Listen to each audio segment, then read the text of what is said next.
Greetings YouTube, this is episode 23 of TEW 2016, WWE Red vs. Blue, and this show is the first SmackDown Live exclusive pay-per-view, Backlash, and the show is being held at the FedEx Forum in Memphis, Tennessee in front of 19,000 people.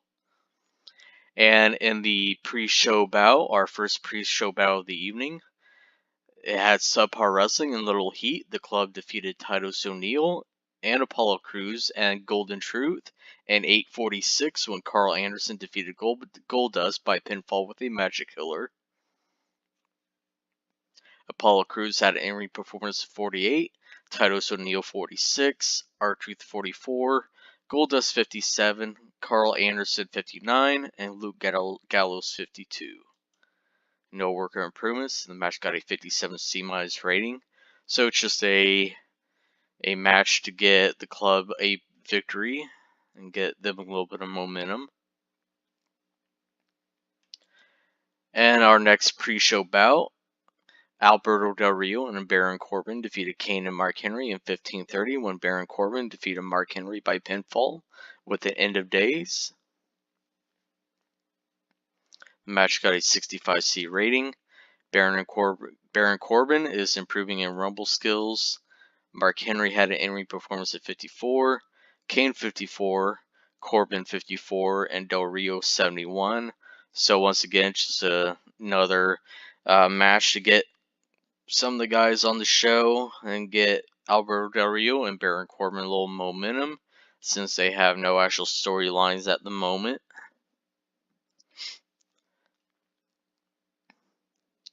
And then we kick off the main pay-per-view show with the Intercontinental title match. In a decent bout, Sami Zayn defeated the WWE Intercontinental Champion, The Miz, in 16:59 when The Miz got intentionally counted out. So, The Miz just playing the role of the honky-tonk man. He, being a chicken shit Intercontinental Champion, he saw that, Sami Zayn could have beaten him and won the Intercontinental Championship. So The Miz just took the belt and, basically walked out of the match. As Sami Zayn got his hand raised in victory, however, he did not win the Intercontinental Championship. So Sami Zayn had an in-ring performance of 70, The Miz 66, no worker improvements, and the match got a 72 B- rating. So a solid show to kick off the show. And in the next segment, Sasha Banks and Naomi can't come out for their 6-person tag match. And, they get on the mic and they, introduce their mystery partner, which gets a 56 C- rating. And their mystery partner is none other than Tiffany Terrell, otherwise known as Taryn Terrell.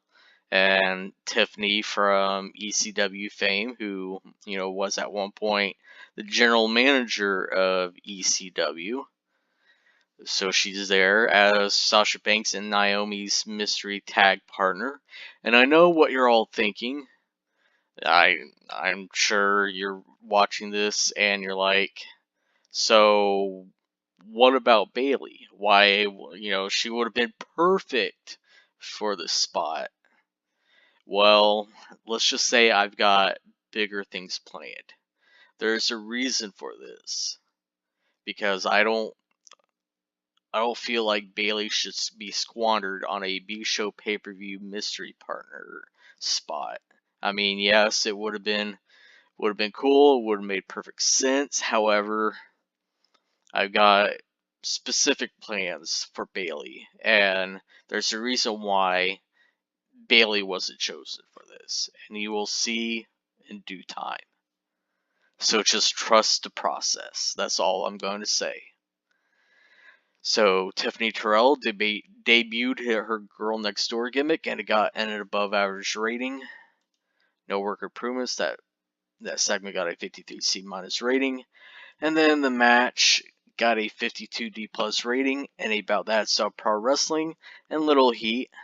Naomi, Sasha Banks, and Tiffany Terrell defeated Paige, Alicia Fox, and Ashley Rain in 90-42 when Sasha Banks defeated Alicia Fox by submission with a Banks statement.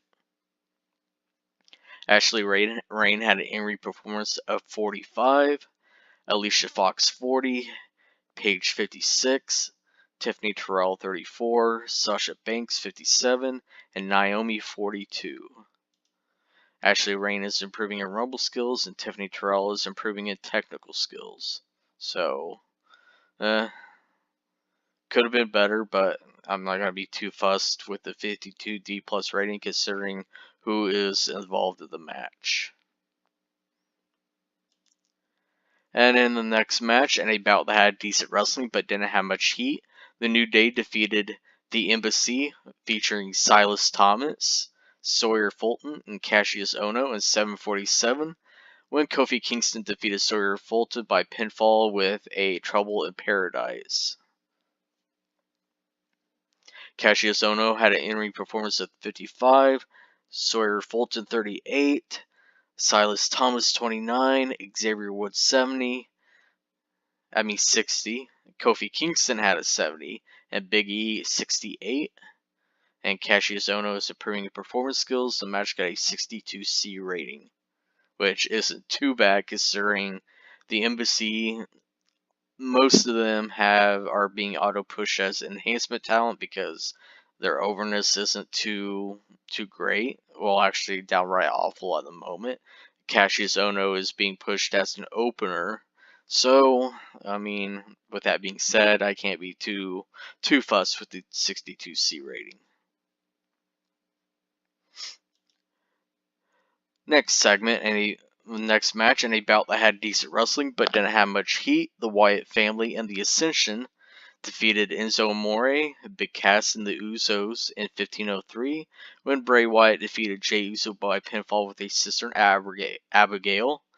And during the match, to set up the finish, Enzo accidentally nailed Jey Uso with an errant kick, which allowed Bray Wyatt to nail the Sister Abigail on Jey Uso. Jimmy Uso had an in-ring performance at 56, Jay 54, Big Cass 47, Enzo 53, Connor 46, Victor 48, Luke Harper 61, and Bray Wyatt 77. Connor is improving in rumble skills, and Enzo is improving in performance skills. So the match got a 64C rating. And Big Cass sustained an undisclosed shoulder injury. And then after the match, the Usos and Enzo and Cass are in the ring, and the Usos, are upset that, Enzo's errant kick cost them the match pretty much. And then out of nowhere, Enzo gets nailed with a double super kick from the Usos, and then they start attacking Big Cass. They take out his knee, and then they start working over Big Cass's shoulder, and then they neutralize him, and they go on to basically do a number on Enzo Amore, leaving him down and out. So the Usos officially turn heel. So we'll go ahead and complete the turns. Complete success. Complete success. This segment got a 50D plus rating. And then in a decent match, Dolph Ziggler defeated AJ Styles in 21:34 by pinfall with a zigzag after a distraction from the club. So it does say Luke Gallows only, but both Gallows and Anderson distracted AJ leading up to the finish. Dolph Ziggler had an in-ring performance of 66, AJ 71. No worker improvements. The match got a 74B minus rating. Was hoping a little bit more, but I guess a B minus rating isn't too bad there. And then we get a backstage interview. Renee Young is backstage with Kevin Owens, hyping up his upcoming match with Roman Reigns. And Kevin Owens is basically, he's thinking Edge. He's saying how, how Edge, laying down that restraining order against Sami Zayn was the best thing that's ever happened to Kevin Owens, because Kevin has been so preoccupied with Sami Zayn that he's lost sight of his own career and his own goals. And his goal is to become WWE champion. And now that little Sami Zayn problem is out of the way, he can focus on that goal. And the first step to the goal is defeating Dean Ambrose's little buddy Roman Reigns. And he's going to do that tonight, and then he's going to come for the winner of Chris Jericho and Dean Ambrose, and he's going to become WWE champion. So that interview got a 58 C- rating, and the match got a 75 B- rating, and about that good wrestling and a decent reaction for the crowd. Kevin Owens defeated Roman Reigns in 1824 by pinfall with a fast roll-up. Kevin Owens had an in-ring performance of 71 and Roman Reigns 76. No work or improvement. So basically, the way I see it going down is, Roman Reigns trying to go for a spear near the end of the match, but Kevin Owens gets out of the way. Roman Reigns runs into the ring post, and then Roman Reigns gets schoolboyed by Kevin Owens and gets a 3 count because Roman is kind of, dazed from running into the ring post shoulder first, and Kevin Owens just took advantage of that. So, yes, Kevin Owens did defeat Roman Reigns clean. He didn't cheat or anything like that.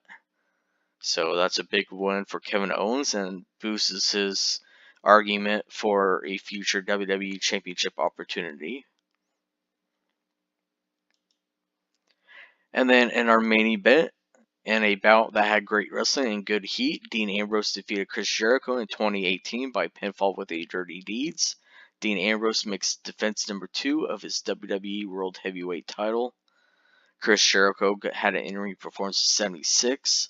Dean Ambrose 78. No work or improvements. The match got a 79B rating. And then we end the show with Dean Ambrose simply, celebrating his title match victory, holding the title up the air, and he heads up the ramp, and we end the show with Dean Ambrose holding the WWE Championship high above his head. So no run-ins or anything like that, just giving Dean Ambrose a chance to celebrate, because, let's be honest, he hasn't had a lot of chance lately to, celebrate a victory or anything like that, because with all the issues with the Forgotten, Jericho, the issues with, the Shield Triple Threat feud, he hasn't had a lot of time to actually celebrate any victories, so I figured for at least this one evening, I'm going to give him an opportunity to relish in the victory without any run-ins, any sneak attacks, any drama, anything like that. So Ambrose gets a clean title victory over Jericho, and that's the end of the show. That segment got a 68C+ rating. And we end the show. The show got us a 76B- rating. Not a terrible rating considering it's the first SmackDown Live exclusive pay-per-view. Let's see, who should we give these speeches to? I'll do Dean Ambrose.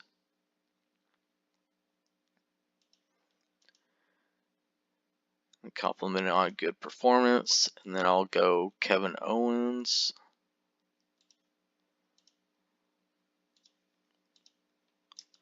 And then Roman Reigns.